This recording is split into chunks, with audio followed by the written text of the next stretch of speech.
shape. I don't want to be real round and bulbous, because if you think about that, then you've got to widen your color out, get it back around, and then narrow it back down. So I want to have a nice, even, tapered shape that makes it nice and smooth and simple to get the color over. So when I take my start bubble, my color drop, he keeps it turning so we get it right over top. I give it a little turn each side just to check it. It's just a nice little cut. And it ends up, the shape is basically almost a Hershey's Kiss shape. He spends more time when he's setting it up cooling the face of the glass in the back, so it drops as one solid mass onto it, and the back of the glass is actually hotter than on the face of it, which gives me a little more control. That way the glass is dropping onto my start bubble, not pouring onto it. But at this point, I like to use a paddle, and I just push on, and all I'm doing is applying pressure backwards and push that bridge of color back up onto my bubble.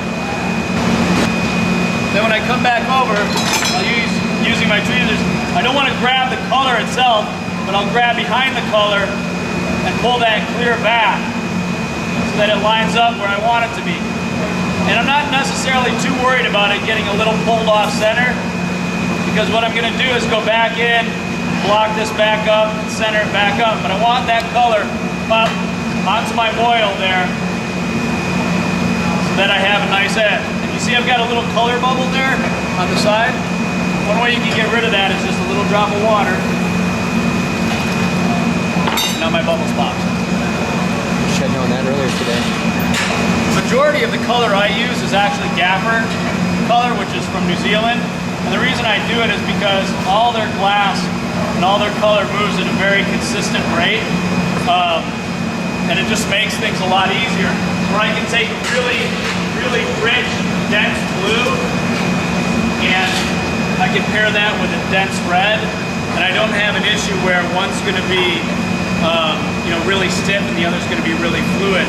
Blue will be more fluid, but it's not such a noticeable difference that it makes it difficult to work with the two.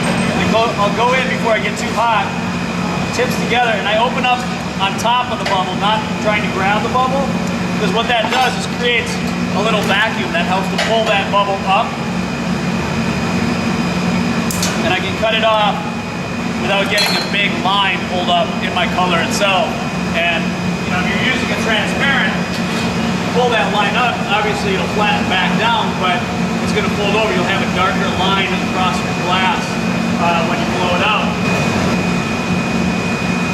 Right now, if I were to try to do this, as I put that on, I'd have to come up over that ridge, and I'd have to try to narrow it back down to that shape.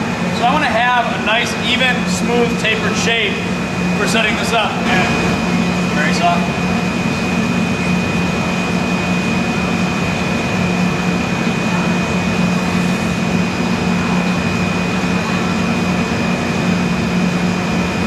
Stop. So I've got a nice shape there.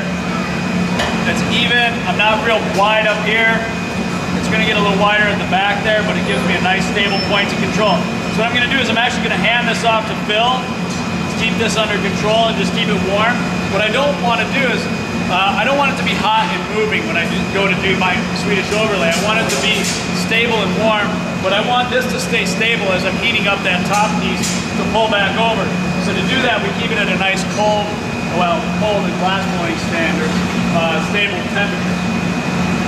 I'll open up, but I go in right into that point with my jacks, and I want to smooth that back right to the edge of my steel, keeping my bubble or my gather on center. I'm going to use the back of my jacks then, just to start to shape that up nice and even. I want it to be a little bit wider than the head of my pipe. What that does is gives me a nice space for it to melt back or flow back to. It also makes my next gather a little easier, but it makes the whole process just a little bit cleaner, a little bit smoother, and a little bit easier to control. Because if I'm just the same width as the edge of my pipe, when I gather over that, I don't have a great connection between my color and my collar, and it's going to want to pull off there as I blow up and it starts to heat up. So if I can get that a little bit wider there, it allows me to have a more stable connection to gather over.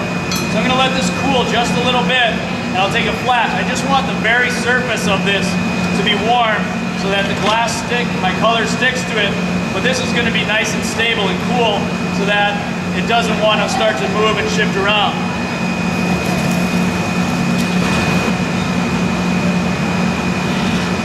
What I'm watching is I'm watching that light, the light from the ceiling on the edge. See how that goes from a straight line to a bowed line? And that tells me that my bubble is in there. Angle out just a little bit.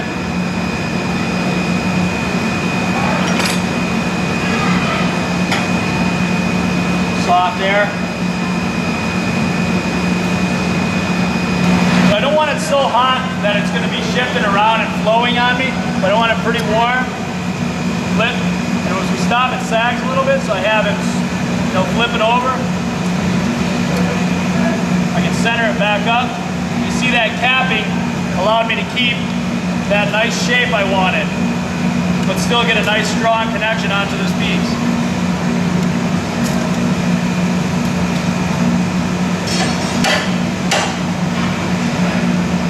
A little warm on the interior.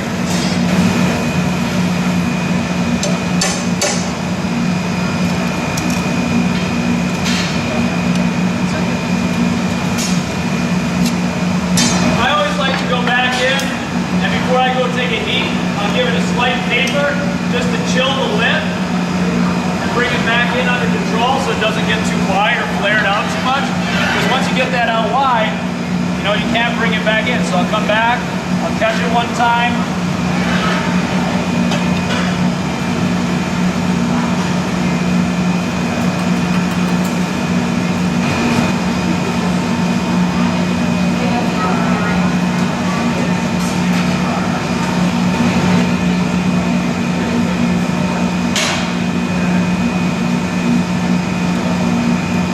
Start to apply pressure at that joint and start to taper down.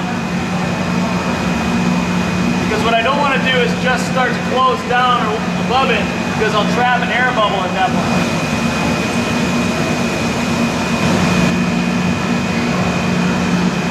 Stop.